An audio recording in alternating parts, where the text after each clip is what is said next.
15 வயது சிறுவன் அவன். ஒரு மோசமான விபத்தில் தனது இடது கையை இழந்துவிட்டான். ஆனாலும் ஊனத்தை மீறி எதையாவது சாதிக்க வேண்டும் என்ற தாகம் அவனுக்குள் எழுந்தது.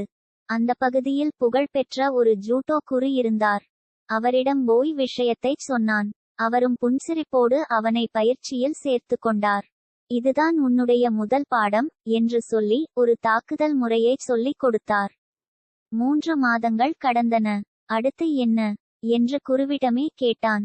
இந்த ஒரே வித்தையை முழுசாக கற்றுக்கொள் என்றார் குரு. சில மாதங்களில் குரு இவனை ஒரு போட்டிக்கு அழைத்துச் சென்றார். முதல் 2 ரவுண்டுகளில் எதிராளிகளை சுலபமாக வீழ்த்தினான் சிறுவன். அவனுக்கே பிரமிப்பாக இருந்தது.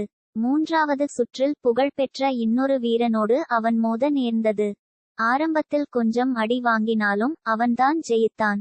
இறுதிப் போட்டியில் புகழ்பெற்ற ஒரு வீரனை சிறுவன் எதிர்கொள்ள நேர்ந்தது.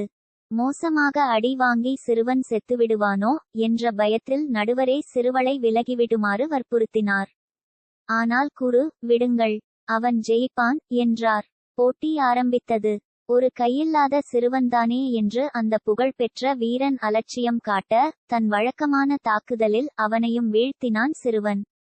கோப்பையோடு திரும்பும்போது சிறுவன் கேட்டான், ஒரே ஒரு குத்தலை மட்டும் கற்று வைத்திருக்கும் நான் எப்படி ஜெயித்தேன்? குரு சிரித்தபடி சொன்னார். 2 காரணங்கள். 1. ஜூடோவிலேயே மிக கஷ்டமான ஒரு தாக்குதலை நீ நன்றாக கற்றிருந்தாய். இன்னொன்று, இப்படி நீ தாக்கினால் எதிராளி உன்னை மடக்க உன் இடது கையைத்தான் வளைக்க வேண்டும், அது உனக்கு இல்லை. இதிலிருந்து நாம் கற்றுக்கொள்ள வேண்டியது, உங்கள் பலவீனங்களை பலமாக்கிக் கொண்டால் வெற்றி நிச்சயம்.